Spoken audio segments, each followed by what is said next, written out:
Hello and welcome. I'm Jeremy Searle, and today I'd like to address another matter of concern relating traffic control, and specifically today the question of why is it that a city like Montreal, with relatively speaking so very little traffic, has more congestion throughout the day than cities such as New York, London, Paris, each of which have far greater volumes of traffic.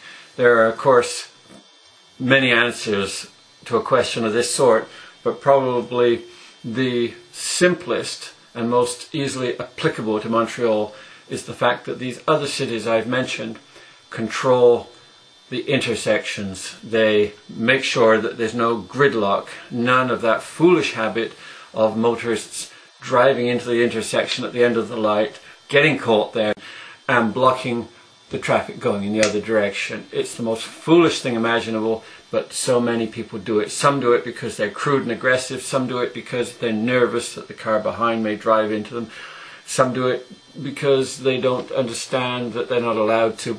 Whatever the reasons, it's incredibly bad for traffic flow in a city to have traffic blocking intersections when the lights change.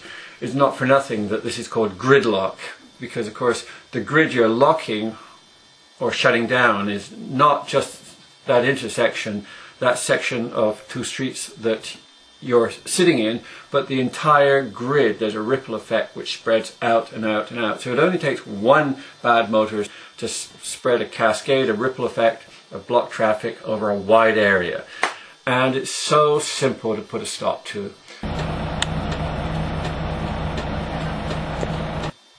In the New York example, it's clearly marked at the intersection that you're not to block it. But more than that, you're not only fined if you commit this very serious offence, but you have demerit points. You lose 2 points off of your license, and that's very serious, especially for professional drivers, but for anybody who wants to drive. Demerit points are what scare people. 2 demerit points plus a fine.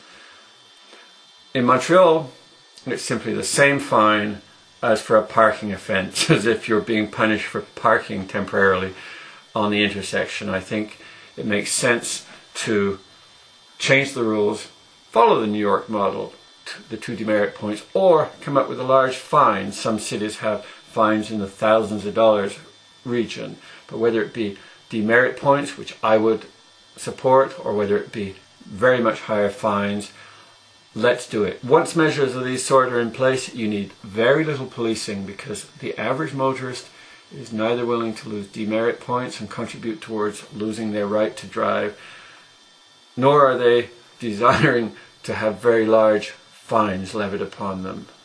It's a simple initiative. Let's do it here. Something for you to consider, and thank you for participating today. Good day to you.